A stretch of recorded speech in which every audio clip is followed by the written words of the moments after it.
This weekend in Charleston, South Carolina, Planned Parenthood is actually hosting a forum for all the Democratic presidential candidates. And you know what they're going to be talking about, and you know why they're there. I want to break down kind of the three most common arguments you're going to hear from the Democratic presidential candidates, i.e., the abortion candidates. So the first one is that we need to repeal the Hyde Amendment and have taxpayers, American taxpayers, directly fund abortions. Now, this is a new argument. Unlike most of the arguments you hear from the pro-abortion left that are, decades old, this one is actually new and has just come up this election cycle. Historically, it has been kind of this agreed upon thing in Washington, D.C., that no matter where you stand on the issue of abortion, no one wanted to force taxpayers to actually pay for abortions. This was the Hyde Amendment was actually put in place in 1976.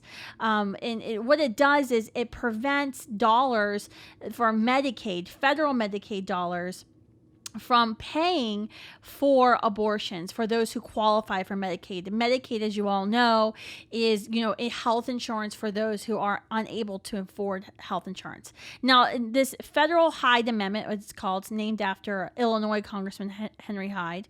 It doesn't prevent state Medicaid dollars from funding abortions. In fact, in several states, state dollars will fund abortions in the Medicaid, but it does prevent federal dollars from funding abortions in Medicaid, unless it's the life of the mother is at risk, or there was incest or rape that took place and conceived that new human life.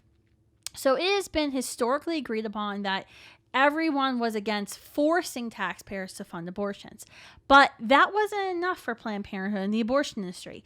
Now they want to go a step forward, and they want to force everyone to pay for abortions. And they're actually their argument is that the Hyde Amendment disproportionately harms low-income women of color.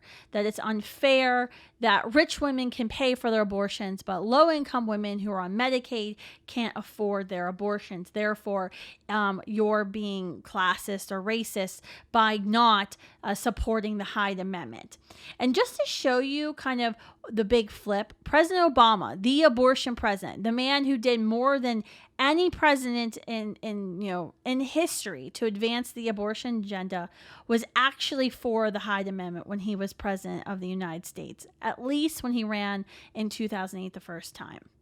Joe Biden, who is a Catholic, who speaks openly about his Catholic faith, he was once pro-life, just like how most Democrats were pro-life until the dollars started flowing in. He also supported Hyde Amendment. He actually stepped into it a couple of weeks ago because he was asked if he supported the Hyde Amendment. He wasn't up on the latest talking points from Planned Parenthood, and he said yes, he supported the Hyde Amendment, and he faced all kinds of criticism and heat, and actually backtracked and then came out later and said now he no longer supports the Hyde Amendment.